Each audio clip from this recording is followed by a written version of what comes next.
এ জীবনে না করিলাম বন্দেগি, গুনাহ করে কাটাইলাম জিন্দেগি। তওবা করে আবার তওবা ভাঙ্গিলাম,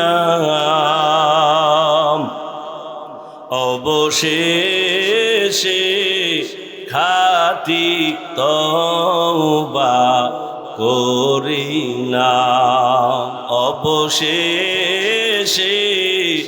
খাঁটি তওবা করিলাম। ইয়া আল্লাহ, কুদরতের নজর দিয়া তাকায় দেখেন কত উলামায়ে কেরাম, কত মুরব্বী হাজী সাহেব, কত ব্যবসায়ী, চাকরিজীবী, পর্দার আড়ালের মা বোনেরা, কলিজার যুবক, আমার ছাত্র বাবারা, ও আল্লাহ তাকায় দেখেন এই গোলামেরা কি চায়। ও আল্লাহ, সবাই জাহান্নামের আগুন থেকে ক্ষমা চায়, মুক্তি চায়। আয় আল্লাহ, শয়তানের ধোকায় পড়ে গুনাহ করেছি, আর গুনাহ করব না রে আল্লাহ। তওবার নিয়তে হাত তুললাম, আর নামাজ ছাড়বো না, দাড়ি কাটবো না, বেপরদায় চলবো না। তায়াম্মুম করতেছেন রহমতের নবী। সাহাবী ডাক দিয়ে বলেন, ইয়া রাসূলুল্লাহ, ওই যে পানি দেখা যায়, পানি দেখলে তো তায়াম্মুমের আর দরকার কি? ওখানে যাইয়া ওযু করে নিবেন। রহমতের নবী বলে, রে সাহাবী, আমি যে বাথরুম থেকে বের হইছি, ওই পানি পর্যন্ত যাওয়ার আমার কোনো গ্যারান্টি নাই। আমি এই জন্য তাড়াতাড়ি অজু বানাবো, পানি পাবো, তারপরে অজু বানাবো। ওই পর্যন্ত পৌঁছতে পারবো কিনা গ্যারান্টি নাই। এর মধ্যে না জানি আবার আজরাইল এসে হাজির হয়ে যায়। আজরাইল যদি আইসা হাজির হয়, আমার তো আর পানি পর্যন্ত যাওয়ার সুযোগ হবে না। চোখের সামনে দেখো লাশ আর লাশ, জানাজা পড়লি, লাশ কবরে দাফন করলি, আর পর নিজের লাশের চিন্তা করলি না। কত মা সন্তান হারায় কাঁদে, আমারে কে আম্মু বলে আর ডাক দিবে। মা সন্তান হারায় কাঁদে, আমি কাকে আম্মু বলে ডাক দিব? এরে আল্লাহর বান্দা, ভাই ভাই হারায় কান্না করতেছে, স্ত্রী স্বামী হারায় কাঁদে, স্বামী স্ত্রী হারায় কাঁদে। ও আল্লাহর বান্দা, এই কান্না তো তুমি কাঁদো না, তবে লেখা রাখো তোমার ঘরেও কিন্তু কান্না আসতেছে। এমন কান্না শুরু হবে, আর কান্না শেষ হবে না। ও আল্লাহর বান্দারা, এত বয়ান জানো, শুনো, এরপরও কেন মানো না রে বাবা? এর একমাত্র কারণ, আমার মালিকের দরবারে যে যাওয়া লাগবে, দাঁড়ানো লাগবে, হিসাব দেওয়া লাগবে, সে চিন্তাই নাই। এই চিন্তায় যারে ধইরা ফালাইছি, ওই বান্দার দিকে তাকাইলি দেখবা চোখের কোঠায় পানি। কিও ভাই, তোমার চোখে পানি কেন? বলে, আমি মালিকের আদালতে কেমনে দাঁড়াইয়া জবাব দিব? রহমতের নবী আম্মা জান আয়েশার হুজুরায় ঘুমায়। হঠাৎ নবী বলেন, আমি যদি ঘুমাই, আমার চোখ বন্ধ থাকলে আমার অন্তর ঘুমায় না। হঠাৎ আমি কানের মধ্যে শুনি, কে জানো আমার মাথার পার্শ্বে মসজিদে নববীতে কান্না করে রাতের গভীর। আমি উঠলাম, উঠা আমি বের হইয়া তাকায় দেখি রাতের গভীরে নামাজে দাঁড়ায়া কে কান্না করে? দুনিয়ার কোনো সাধারণ কেউ না, আমার কলিজার সাহাবী, জান্নাতের 1 নাম্বার সার্টিফিকেটধারী সাহাবী আবু বকর নামাজে দাঁড়ায়া দাঁড়ায়া কান্না করতেছি। আমি নবী পেছনে অপেক্ষা করতেছিলাম। নামাজে জিজ্ঞাসা করলাম, ও আবু বকর, আপনি নামাজে দাঁড়ায় কান্না করেন কেন? আবু বকর বলেন, ইয়া রাসূলুল্লাহ, আমি আল্লাহর আদালতে কেমনে দাঁড়াবো সেই ভয়। हर के दारत खौफे हक दर दिल मदम जन्नतुल मअवा देहद रामकाम जुज़बा हक़ची जे मखाज इंसुजा फजले उआ मस्ते दर जुमला जहा। এই আল্লাহর ভয়, আল্লাহর আদালতে দাঁড়ায় হিসাব দেওয়ার ভয়টা অন্তরে ঢুকানোর জন্য লাগবে একজন আল্লাহওয়ালার নেক নজর। এজন্য আল্লাহ বলেন, ইয়া আইয়ুহাল্লাযীনা আমানুত্তাকুল্লাহা হাক্কা তুকাতি, ও মুমিনেরা আল্লাহকে ভয় করো হক আদায় করে। ওয়ালা তামুতুন্না ইল্লা ওয়া আনতুম মুসলিমুন।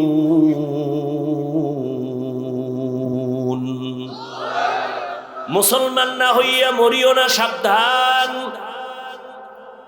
নবী বলেন, আলা কুল্লুকুম রাইন ওয়া কুল্লুকুম মাসউলুন আন রাইয়াতিহি। এই উঠেকা মোনাজাত দিয়ে দিমু।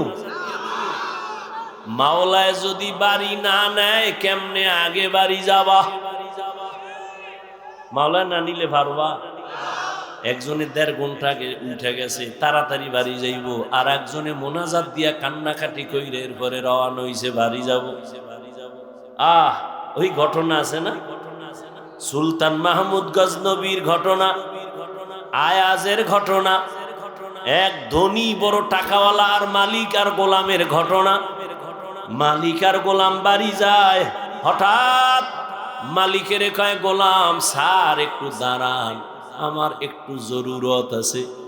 দাঁড়াই নাম, ঢুইকা গেছে মসজিদে, মসজিদে গিয়া সেজদায় যাইয়া কান্দে। মালিক অপেক্ষা করে, আয় না কেন? নাইমা গিয়া দেখে গোলাম সেজদায় পড়ে কাঁদে, ও মালিক তোমার দরবারে হাজির, তুমি কবুল করো।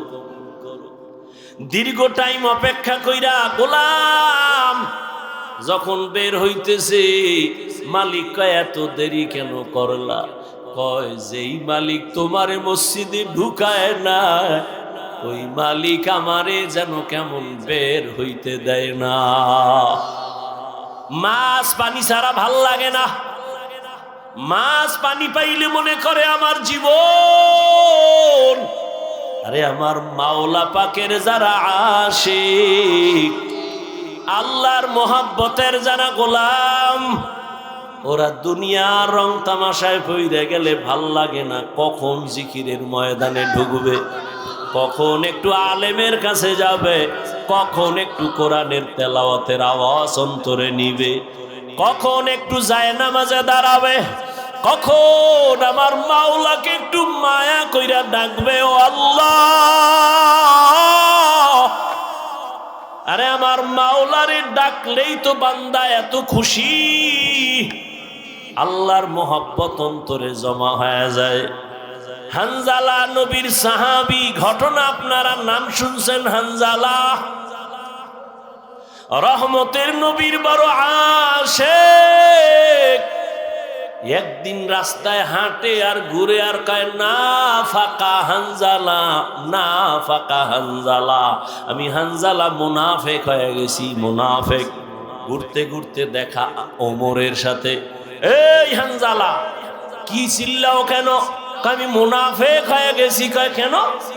কয়, আমি নবীর কাছে যখন থাকি তখন আমার অন্তর এমন যে আমি আর কোনো দুনিয়ায় নাই, এখন আমি আমার মালিকের নজরে বসে আছি, দরবারে রিসালাতের সামনে আছি।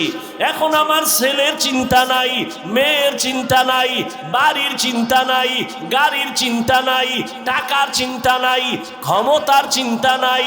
এখন আমার চিন্তা, আমি একজনারে পাইছি, আমার নবী। আমি ওই নবীর হাত ধইরা আমার মালিকের একটু কেমনে দেখবো, যেই নবীর চেহারা এত সুন্দর, সুন্দর, একটা নজর নবীর চেহারার দিকে তাকাইলে পেটের ক্ষুধা থাকে না।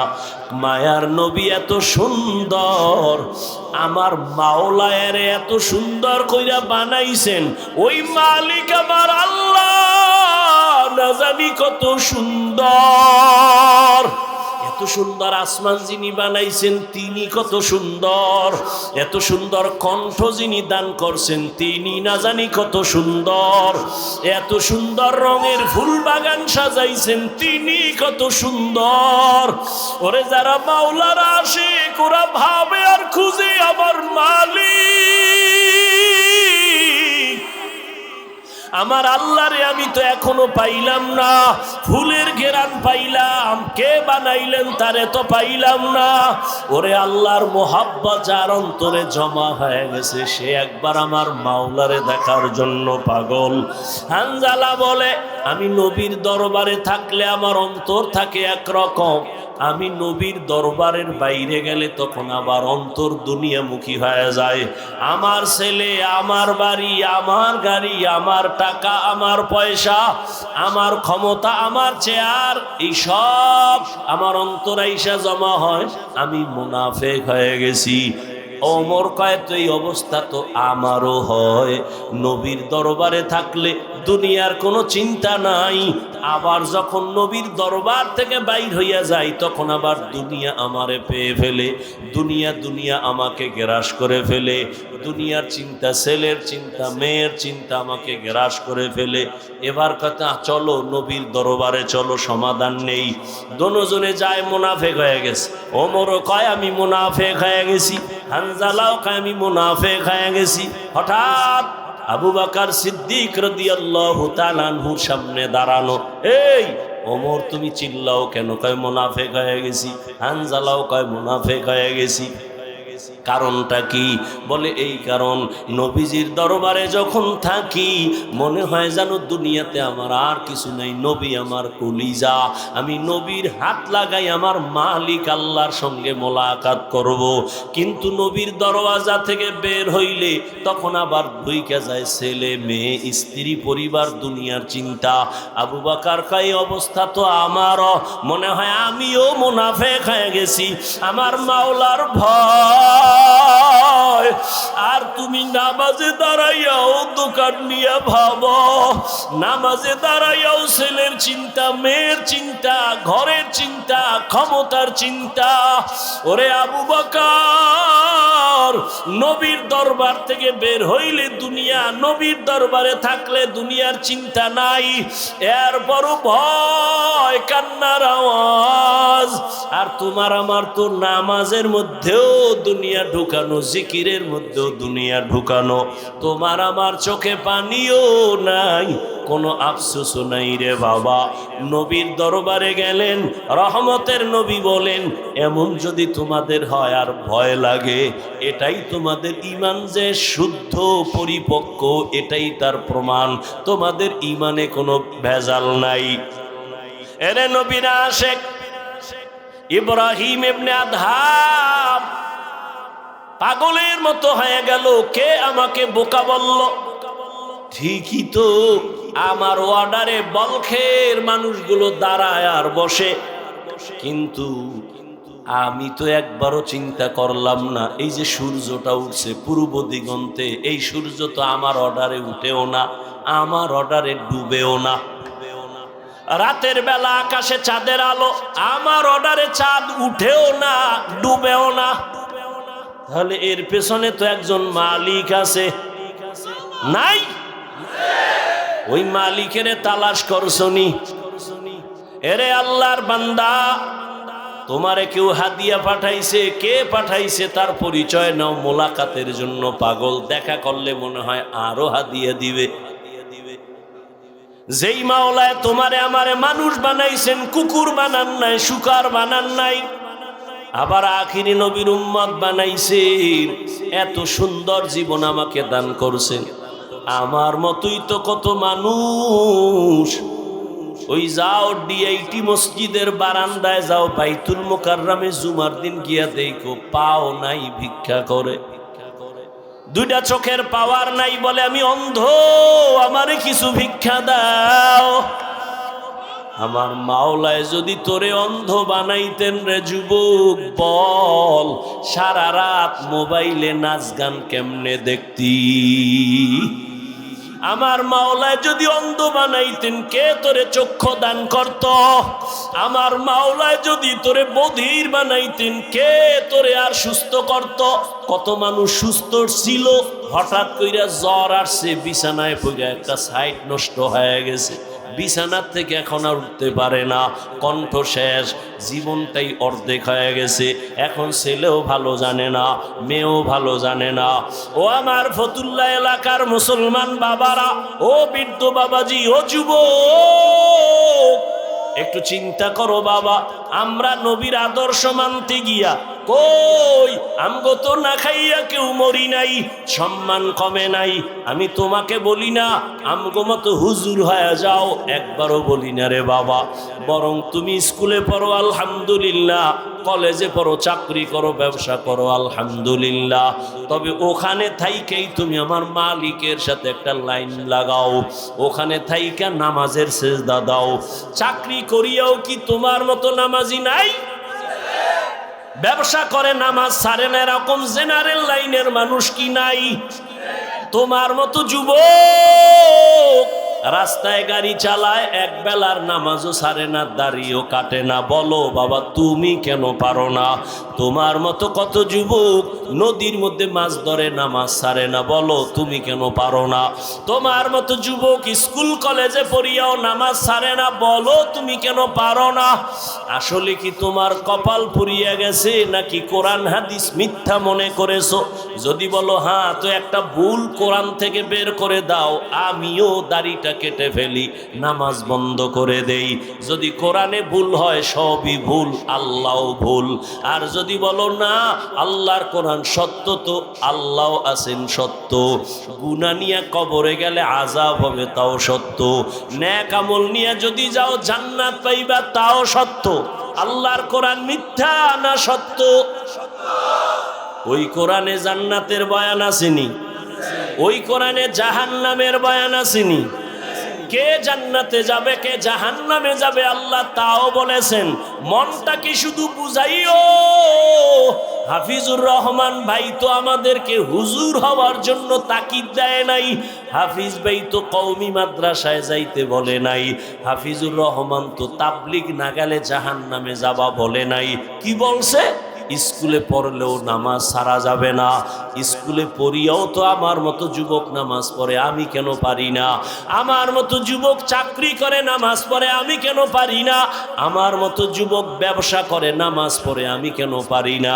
আমার কপাল বুঝি খারাপ, গুনার কারণে আল্লাহ বুঝি আমার উপরে বেজার হয়ে গেল। এখনো সময় আছে, তওবার দরজায় ফিরে আসো। আল্লাহ তাআলা বারবার ডাকে, আয়, কই যাবি বান্দা আয়, যেদিকেই যাবি জাহান্নাম ছাড়া আর কিছুই নাই। আমার দরজাটা শান্তির আর রহমতের দরজা, তওবা কর, জীবনের সব গুনাহ মাফ করে দিব। 5 বেলার নামাজ পড়ো, মা বাবার দোয়া নাও, বেয়াদবি করিও না, শিক্ষকের দোয়া নাও, বেয়াদবি করিও না, ওলামায়ে কেরামের পরামর্শ নিয়ে নামাজ পড়ো, দাঁড়িয়ে রাখো, মা বাবার দোয়া নিয়ে চলো, চাকরি করো, ব্যবসা করো, হালাল ভাবে চলো, হারাম খাইও না, কারো হক নষ্ট করিও না, কারো উপরে জুলুম করিও না। যদি এমত অবস্থায় তুমি নেক আমল নিয়ে কবরে যাইতে পারো, তোমার কবর হবে জান্নাতের বাগান। আল্লাহ তাআলা আরামের বিছানা দিবেন ফেরেশতার মাধ্যমে ঘুমানোর জন্য। আর যদি বান্দা গুনার মজা পাইয়া গুনাহ করতে করতে করতে করতে আজরাইলের হাতে ধরা খাইয়াই যাও, আজরাইল যদি আইসা দেখে তোর কানের ভেতরে গানের তার লাগানো, তুই বিছানায় শুয়া শুয়া গানের তার কানে লাগাইয়া গান শুনতেছ, আজরাইল যদি এর মধ্যে আল্লাহ পাঠায় দেয়, অবস্থা কেমন তোমার খারাপ হয়ে যাবে। ঈমান নাই, কালেমাও তোমার জবানে আর আসবে না। নবী বলে একটা জ্যান্ত ছাগলের চামড়া খুললে যেমন কষ্ট পায়, একটা গুনাহগার বেনামাজির রুহুটা যখন আজরাইল নেয় সেই কষ্ট শুরু হয়ে যায়। আজরাইলকে দেখে এক হাত মাশরিকে আর এক হাত মাগরিবে, পা জমিনে মাথা আসমানে, চক্ষু দুইটা বড় বড়। এখানে দেখাই গুনাহগারের কলিজার মধ্যে কম্পন শুরু হয়ে যায়। আর যেই জাহান্নাম আল্লাহ বানাইছেন ওই গুনাহগারেরা জাহান্নামের ছবিটা দেখায়া দেয়। ও আল্লাহর বান্দা, তুমি আমি তো মানুষের কাতারেই নাই। যারা মানুষ, ওই যে আবু বকরের কথা বলতেছিলাম, রহমতের নবী যার কোনো গুনাহ নাই তিনিও কান্না করতেছেন আল্লাহর আদালতের হালাতের কথা চিন্তা করিয়া। আম্মা জান আয়েশা রাদিয়াল্লাহু আনহা বলেন, নবীজিকে আমি জিজ্ঞাসা করলাম, নবী আমার রুমে বৈশা কাঁদেন কেন? নবী বলেন, ও আয়েশা, হাসরের ময়দানে আমার উম্মতের কি উপায় হবে এই চিন্তায় আমি কান্না করতেছি। আম্মাজান বলেন, ও নবী, হাসরের মাঠটা কেমন হবে? নবী বলেন, আয়েশা, এই জমিনটা হবে কিয়ামতের মাঠ, আরাফার ময়দান হবে আল্লাহর বিচারালয়, আদালত। এই দুনিয়ায় তো বড় বড় মাস্তান তো চলে গেল, আল্লাহর কোরআনের একটা ভুল বের করতে পারে নাই, নবীর একটা কথার মিথ্যা প্রমাণ করতে পারে নাই। আল্লাহর নবী বলেন, ওই হাদিস এখনো আছে, কোরআন এখনো আছে। আম্মা জান আয়েশাকে নবী বলেন, কিয়ামতের ময়দান এমন এক অবস্থা হবে পুরা জমিনটা সমান হবে। সূর্যটা এখন তো বিজ্ঞানীরা বলে জমিন থেকে 9,30,00,000 মাইল উপরে। কিয়ামতের ময়দানে আল্লাহ অর্ডার করবে, সূর্য নিচে নেমে আয়, তোর যত মুখ আছে নিচে কর, যত তাপ আছে তাপ জমিনে ছাড়। সূর্যের তাপে জমিনটা পুরিয়া তামা হয়ে যাবে। স্বর্ণ হবে না কেন? জমিনটা পুরিয়া রূপা হবে না কেন? পিতল হবে না কেন? মুফাসসিরিনে কেরাম বলেন, স্বর্ণ, রূপা, তামা, পিতল এগুলো হবে না। জমিনটা তামা হওয়ার কারণ, তামার ধাতুর মধ্যে একটা গুণ আছে স্বর্ণের মধ্যে নাই, রূপার মধ্যে নাই। বলে কি? কয় স্বর্ণের এক মাথা গরম হলে ভিন্ন মাথা গরম হয় না, রূপার এক অংশ গরম হলে অন্য অংশ গরম হয় না। কিন্তু তামা এমন একটা ধাতু, এক পার্শ্বে গরম হয়ে গেলে পুরাটাই গরম হয়ে যাবে। আল্লাহ যখন বলবে, সূর্য তুই মনের মতো তাপ দিতে পারো না, আজকে সব তাপ ছাইরা দে, সূর্যের এমন তাপ শুরু হয়ে যাবে, জমিনটা তামা হয়ে যাবে। নবী কান্না করেন আর বলেন, আয়েশা, অন্যদিকে জাহান্নামের আওয়াজ, জাহান্নাম চিল্লায়া বলবে, আল্লাহ বেনামাজি কই, বেপরদাওয়ালা গুনাহগারেরা কই, আমার পেটের মধ্যে দাও, আমার পেটে বড় ক্ষুধা। আল্লাহ বলবে, জাহান্নাম একটু অপেক্ষা কর, আমি বিচারটা শেষ করে নেই, তারপরে তোর খোরাক আমি দিতেছি। নবী বলেন, জাহান্নাম থামে না। তখন আল্লাহ অর্ডার দিবেন, এই ফেরেশতারা জাহান্নামের গলার মধ্যে 70,000 শিকল লাগাইয়া বাঁধো, এক একটা শিকলের গোড়ায় 70,000 ফেরেশতা ধর, ধইরা ভালো কইরা পেছন দিকে টাইনা রাখ, ও যেন আমার আদালতের দিকে আসতে না পারে। যদি আমার আদালতের দিকে আগায় আমি তো আর বিচার করতে পারবো না। জাহান্নামের আগুন এই মানুষগুলোকে পেটের মধ্যে নিয়ে নিবে। আল্লাহর অর্ডারে ফেরেশতারা জাহান্নামের গলায় শিকল লাগাইয়া 70,000 কইরা এক একটা শিকলের গোড়ায় জাহান্নামের ধরবে, ধইরা রাখতে পারবে না। এত চিল্লানি দিয়া বলবে, আল্লাহ বেনামাজি গুনাহগার আমার খোরাকগুলো দাও, ক্ষুধা। আল্লাহ পাক নবী বলেন, আল্লাহর ফেরেশতারা যখন ধরে রাখতে পারবে না, তখন আমি মুহাম্মদের অন্তরে বড় মায়া, আমি সাথে সাথে সিজদায় পড়ে বলবো, আল্লাহ জাহান্নামের ফিরাও, আমার উম্মত মনে হয় ধইরা ফালাইবে, ফিরাও, আমার উম্মত যেন জাহান্নামের আগুনে না যায়। আমার উম্মত যদি জাহান্নামে যায় আমি জান্নাতে যাব না। তখন আল্লাহ বলবে, নবী আপনি মাথা উঠাইয়া দেন, কাঁদিয়েন না, আপনার কান্না আমি সহ্য করতে পারি না। আমি মাথা উঠাইয়া দিব। আল্লাহ পাক দেখে জাহান্নাম এখনো দাঁড়ায় না, শিকলেও ধরে রাখতে পারে না। তখন আল্লাহ আমার সান্ত্বনার জন্য একটু কুদরতি হাতের পানি ফেরেশতারে দিয়া বলবে, জাহান্নামের গায়ে ছিটায়া দাও। যখন জাহান্নামের গায়ে আল্লাহর দেওয়া কুদরতের পানিটা ছিটায় দিবে, জাহান্নাম দ্রুত গতিতে পেছনে ভাগতে থাকবে। ফেরেশতারা বলবেন, আল্লাহ এতক্ষণ আমরা 70,000 শিকল লাগাইয়া যেই জাহান্নামের ধরে রাখতে পারি না, তুমি এমন কি বরকতের পানি দিছো যে জাহান্নাম এখন নিজে নিজে পেছনে দৌড়ায় ভাগতেছে? কারণ কি? এটা কি জমজমের বরকতি পানি? না কি এটা কাউসারের পানি? না এটা কি আবে হায়াতের পানি? না এটা দুনিয়ার বরকতের কোনো পানি? না তোমার বৃষ্টির পানি? না কোনো সমুদ্রের পানি?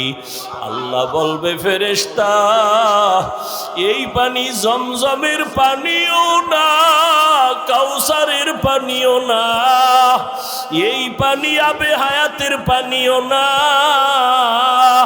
এই পানি দুনিয়ার কোন সমুদ্রের পানি না, বৃষ্টির পানি না।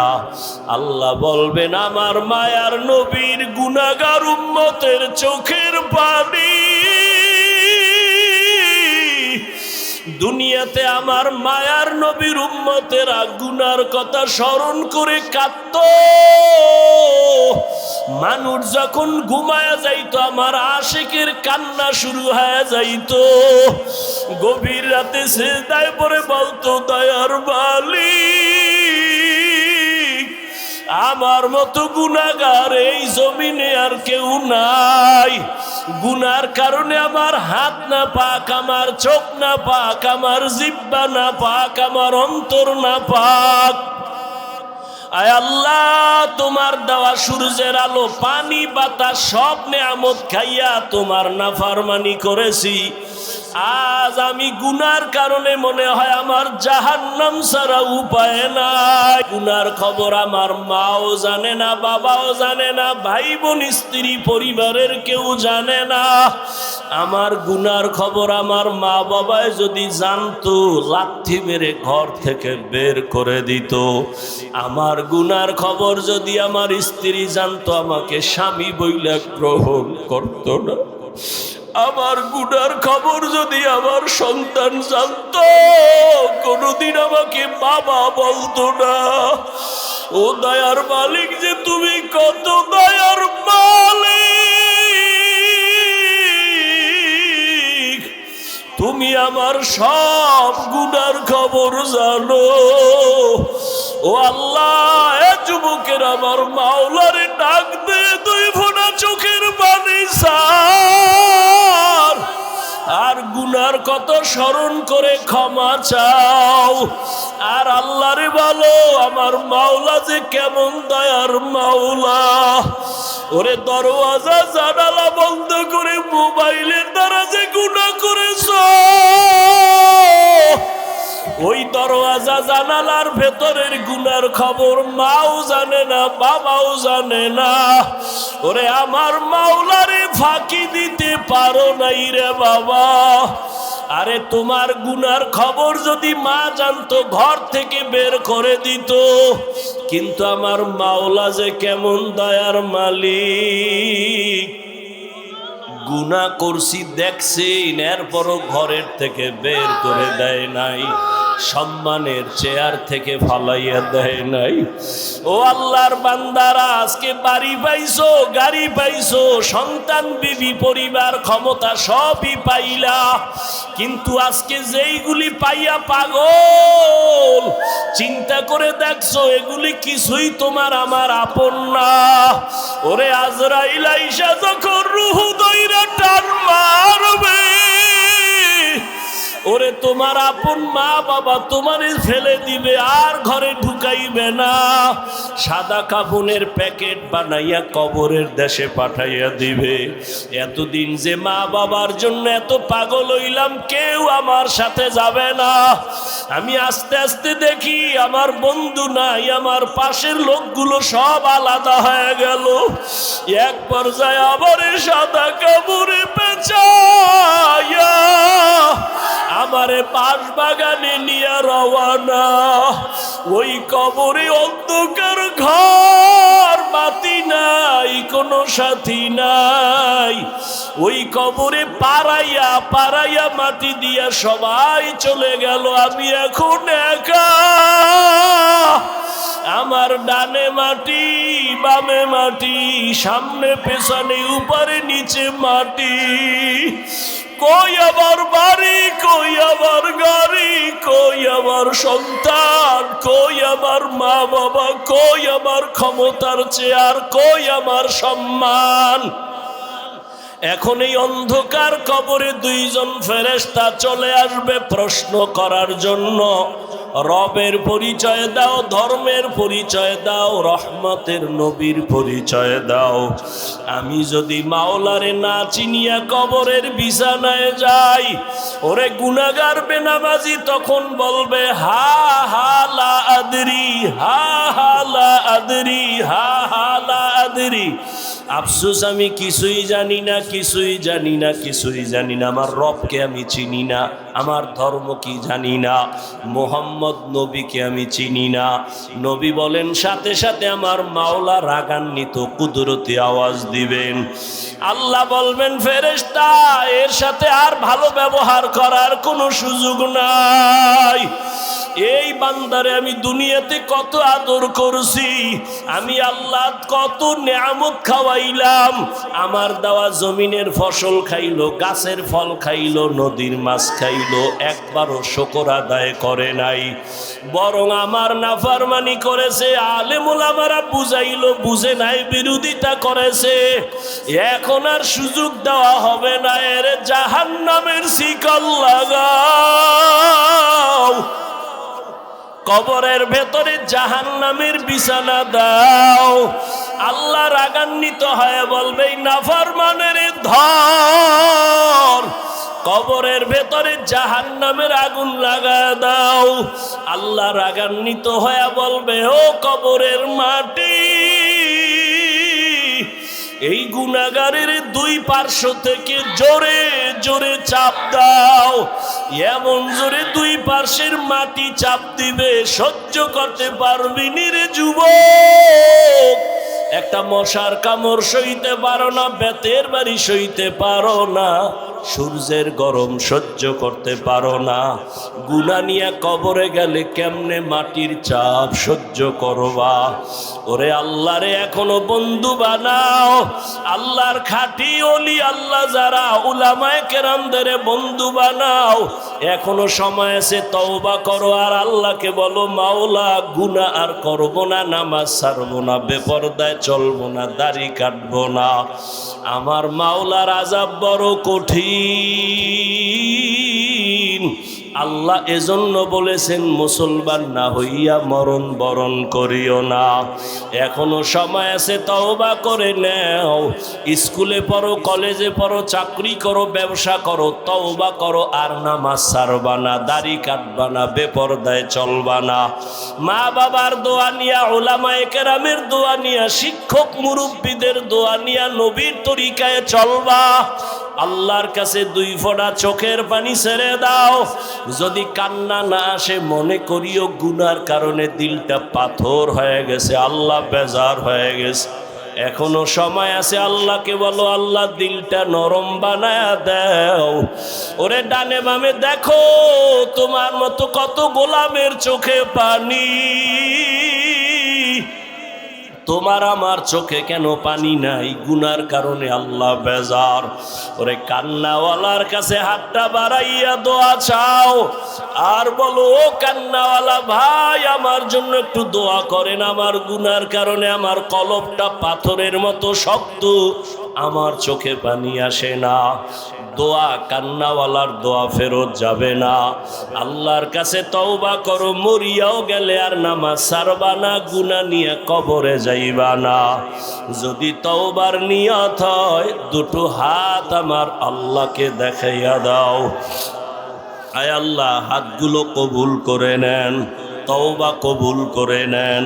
আয় আল্লাহ, তওবার উপরে মজবুত হইয়া চলার তৌফিক দান করেন, আমিন।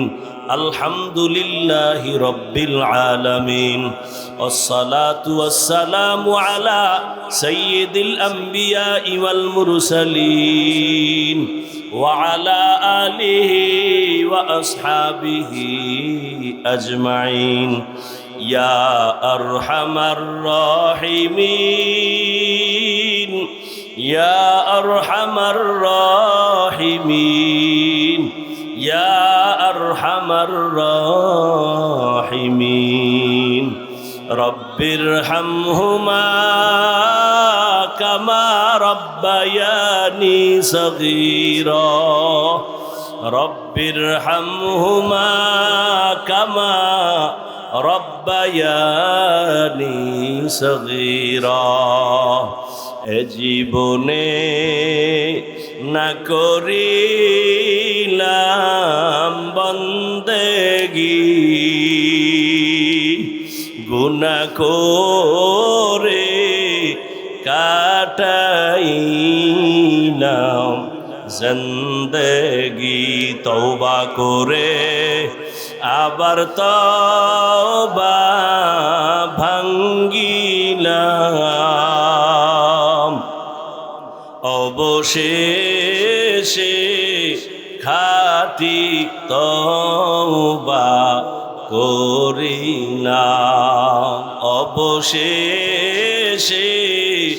খাঁটি তওবা করিলাম। ইয়া আল্লাহ, কুদরতের নজর দিয়া তাকায় দেখেন কত উলামায়ে কেরাম, কত মুরব্বী হাজী সাহেব, কত ব্যবসায়ী, চাকরিজীবী, পর্দার আড়ালের মা বোনেরা, কলিজার যুবক, আমার ছাত্র বাবারা, ও আল্লাহ তাকায় দেখেন এই গোলামেরা কি চায়।